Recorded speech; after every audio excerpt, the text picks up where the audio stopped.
Hello, everyone. Welcome to episode 2 of Inside the Red Box. I'm Edward Backhouse, Chartered Financial Planner at Brooks Financial. I'm joined by colleague and fellow Chartered Financial Planner, Louie Butlin. Hi everyone, it's good to be here. In this series, we'll be discussing speculation about the upcoming November budget, and in particular on today's conversation, having a fun conversation about a topic that is inheritance tax. This is something that was heavily impacted in last year's budget with Rachel Reeves' announcements about including pensions in terms of the IHT assessment from April 2027.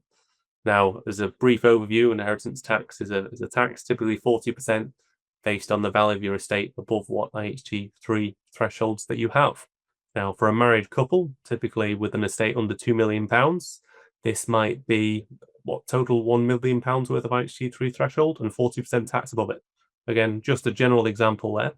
But when you include pensions in terms of the value of their estate for IHT calculation purposes, that could mean a lot more taxes paid from the 6th of April 2027 onwards. So very much a cliff edge moment. Now, Louis, Labour evidently targeted this a lot in last year's budget. Do you think they'll do it again? Yeah, so there were some massive changes in last year's budget to inheritance tax, especially around agricultural property relief and business property relief as well. And in the run up to this budget, there's been a lot of speculation that there's going to be some further changes, particularly when it comes to lifetime gifting. So as it stands today, an individual can gift money on, and as long as they survive 7 years, it's immediately outside of your estate from an inheritance tax perspective. There's rumours out there suggesting that the Treasury could be looking at two possible changes to this. Firstly, introducing a lifetime cap on the amount that you can give away tax-free. And secondly, increasing the 7-year rule to somewhere closer to 10 or 15 years, which would mean that fewer gifts escape inheritance tax. I think on the first one, it'd be quite hard to administer that. The second one, a little bit easier for them to implement. We've been having some really good conversations this year with clients about inheritance tax planning. Ed, can you give me a bit of an insight to what you've been talking about with clients? Yeah, I think inheritance tax planning has definitely been higher up clients' agendas. I think it's certainly a topic of most sort of recent client meetings and annual reviews, certainly post the budget last year, where a lot more people are going to pay it if you factor in defined contribution pensions being included in that estate calculation. I suppose in the meetings, we go back to perhaps the 5 ways to try and counteract this. The first being to spend the liability, trying to get towards the IHG threshold limits for you and ensure that there's no 40% tax on the excess. If you go on nice holidays, etc. Second, gift it. You touched on gifts out of capital, potentially starting a 7-year clock above the annual exempt amount. There's also gifts from income, which potentially could be free from IHT under the meet certain allowance criteria as well. So quite friendly tax treatment there. The third one, life cover. Now, there's 2 types primarily for this. There's level term cover that would provide a tax-free lump sum, say in the next 25 years to your loved ones if you were to die.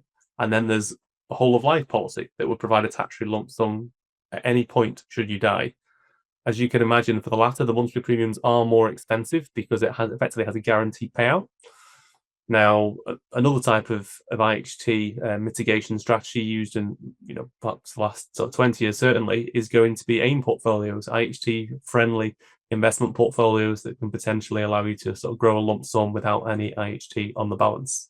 Now, that's going to change. The government's changes to agricultural property relief and business property relief from the 6th of April 2026 onwards included the AIM portfolio, which is potentially going to face 20% inheritance tax from this point. And again, that's perhaps something that's a bit more suited to perhaps the higher risk investor. And Louis, we'll probably not touch on the biggest topic, which is trusts. Yeah, trusts have been a forefront of conversations this year.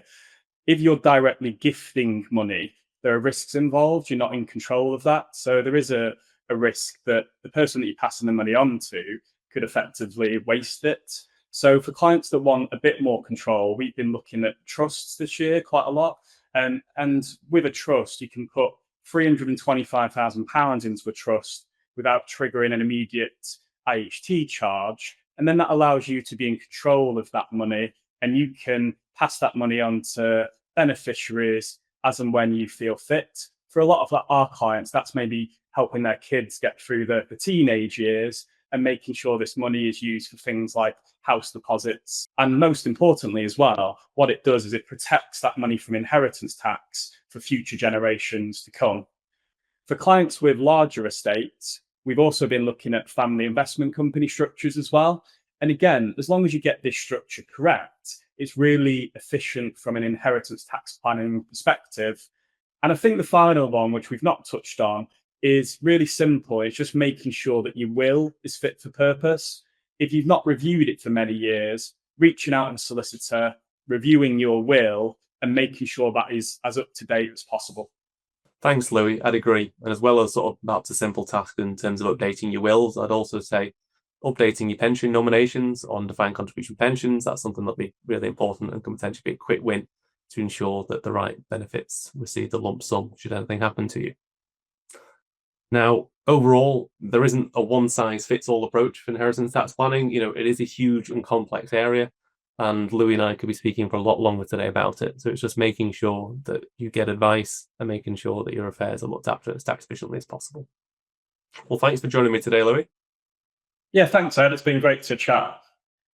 And thanks everyone for listening on today's episode of Inside the Red Box.